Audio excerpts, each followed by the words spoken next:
ବାପା ମନା।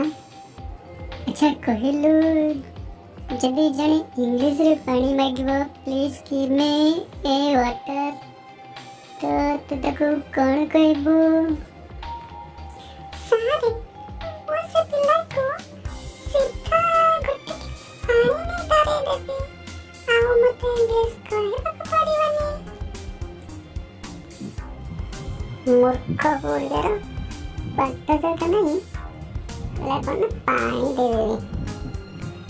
ଛାଡ଼ ତୋର ସୁଧା ଶେଷ ହବନି ତୋ ଦ୍ୱାରା। ତୁ ଗୋଟେ କାମ କର, ମୁଁ ଯାହା କହୁଛି କହ। ଆଚ୍ଛା କହ, ଆଇ ଆମ୍ ଏ ମଙ୍କି, ମୁଁ ଗୋଟେ ମାଙ୍କଡ଼ ଅଟେ। I am a monkey. Sir, ଗୋଟେ ମାଙ୍କଡ଼ ଅଟନ୍ତି।